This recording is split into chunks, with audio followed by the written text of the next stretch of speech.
Bhojpuri industry के मशहूर singer actor Khesari Lal Yadav अक्सर सोशल मीडिया पर अपने गानों को लेकर सुर्खियों में रहते हैं।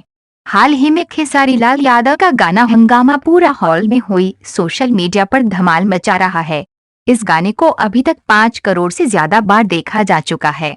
इस गाने में खेसारी लाल यादव का जबरदस्त रोमांटिक डांस है, जिसे लोग खूब पसंद कर रहे हैं। वीडियो में खेसारी का देसी लुक लोगों को और भी आकर्षित कर रहा है। इस वीडियो में खेसारी लाल यादव ने माइकल जैक्सन के स्टेप भी करते नजर आए हैं और उनके साथ भोजपुरी इंडस्ट्री के मशहूर सिंगर इंदु सोनाली ने उनका साथ दिया है। इस गाने को म्यूजिक इंदु सोनाली ने दिया है। खेसारी लाल यादव का यह गाना भोजपुरी सुपरहिट फिल्म हसीना मान जाएगी का है। गाने के बोल है, लहंगा उठावल पड़ी महंगा हंगामा पूरा हॉल में हुई। बता दें, इस गाने को YouTube पर 5.7 करोड़ व्यूज मिल चुके हैं। खेसारी लाल भोजपुरी इंडस्ट्री के हिट मशीन के नाम से भी जाने जाते हैं। एक्टर को रियलिटी शो बिग बॉस में कंटेस्टेंट के तौर पर भी देखा जा चुका है।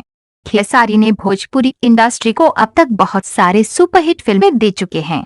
खेसारी इंडस्ट्री के सबसे ज्यादा वेतन वालों एक्टर्स में से एक हैं, जिनको एक फिल्म के लिए 40-50 लाख रुपए मिलते हैं। दोस्तों, ऐसी ही जानकारी के लिए हमारे चैनल को सब्सक्राइब जरूर करें। धन्यवाद दोस्तों।